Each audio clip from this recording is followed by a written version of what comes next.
if you will. So I'm going to look at some different ways of shading. I don't know how many of these videos I'm going to do, but I always kind of wanted to get into a how-to on carving because I've done it for quite some time. I certainly don't know everything there is to know about carving. I don't think there's any way to know everything there is about carving, but nonetheless, we'll go through some stuff here.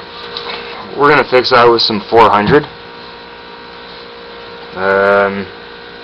400 is generally where you would want to start as I would say, finishing your piece after you've done your curves. So as you can see, I'm just doing a straight back and forth motion to start the polish off and remove that little crescent of white.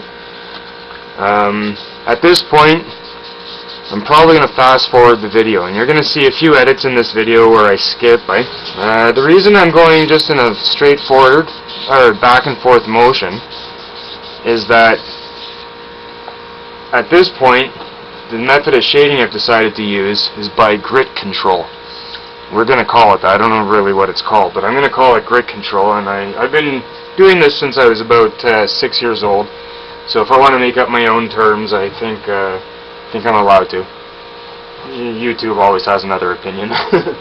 What I'm going to be doing here is, because we've actually got 4 pieces, this is essentially sort of a rectangle that has been tapered down towards this end, and the corners have been brought to 180 degrees. Because I'm going to be doing striations along this surface and the opposite surface, and that's going to create an intertwining effect.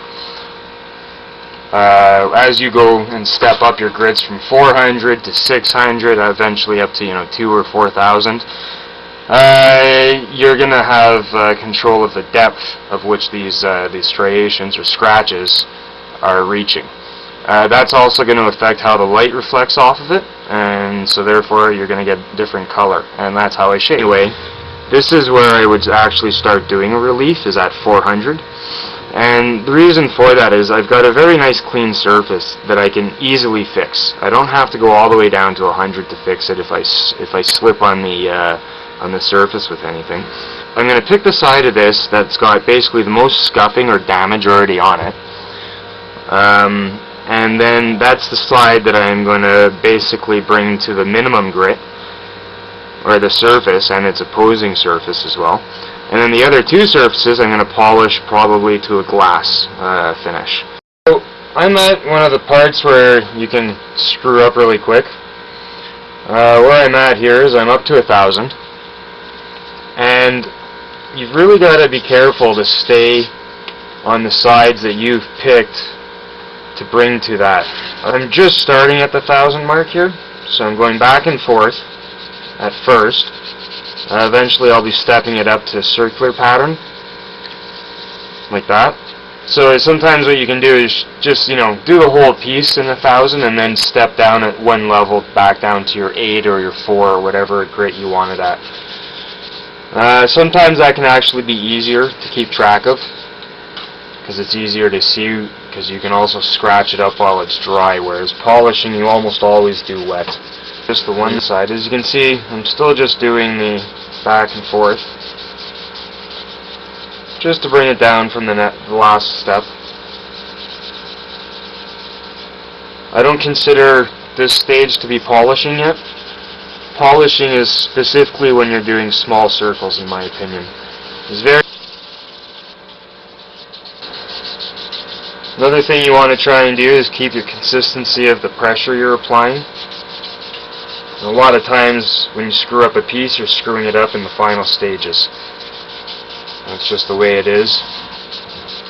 Now, you can tell when you're kind of getting close without actually drying it, just by the amount of grit you're getting on there, the amount of mud that's coming off, and the nature of that mud too. What I've done is I brought the polish up to 1500, where you can see that's polished here, and here I brought it back down to 4. And by doing that, what I've done is created the glass polish look, and at the same time having a nice contrast to it. So you've got that spiral effect really pronounced. You got that intertwining effect if you look on her centered. I don't know how well you can see that, but anyway, that's more or less how it goes. When you're doing that, you don't want, like, once you've brought the polish up to where you want it to and then you step back down, you don't want to, you know, screw up the polish here, so you've got to be pretty careful. So what I recommend there is you take your piece of sandpaper here, which this is the size of the square you would probably normally use for a piece like this, and just basically have it. Paper would be, you know, somewhat damp, evenly damp, but you don't want it soaked and you don't want the piece wet when you're doing this. What you're going to do is just very carefully, am I lined up here? Alright, so very carefully, see how I'm using my finger here as a guide? Go ahead and do those lines first. Alright, now I've already done this and I've left it a little bit rough, but we're going to finish it off here on camera, hopefully. You can see the difference there.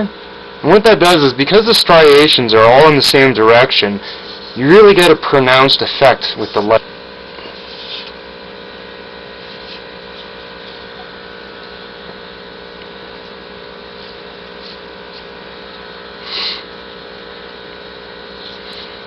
You know, to avoid laying it across, because then inevitably something's going to wrap over and touch the other side. Just make sure you get everything. So, I'm just going to take a brush, even though it's going to remove a little bit of the shaving. Just, you know, make that bundle tight so it's stiff. Alright, so now we have more or less how it's going to look. I've also gone ahead inside there and polished that out a little bit, and the reason for that is I want that to be somewhat see-through, as much so as possible, and that just helps the light get through. Remember, it's important to have a clean cloth when you're doing this, because you don't want to screw up the part that you've polished. Okay, just finished signing the piece. I don't know how well you can see that in there. Not very well. Let's see. Take this over here.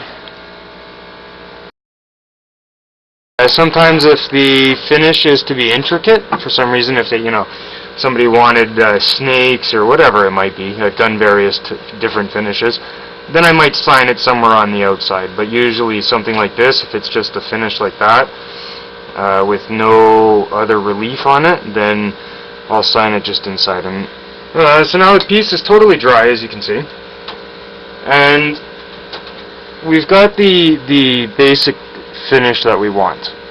Alright, now we have to think about how long this piece is going to last.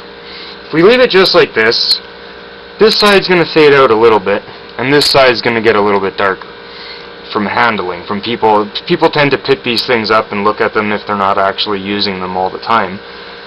So they will actually eventually lose their contrast, and there's a couple of ways to avoid that.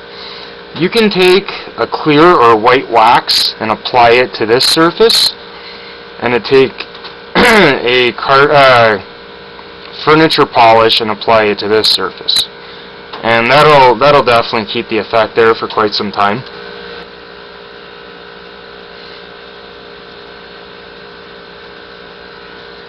So just carefully follow your lines. A little bit goes over, it's not a huge deal. If it happens to soak in, then you can always use some sandpaper to get it out.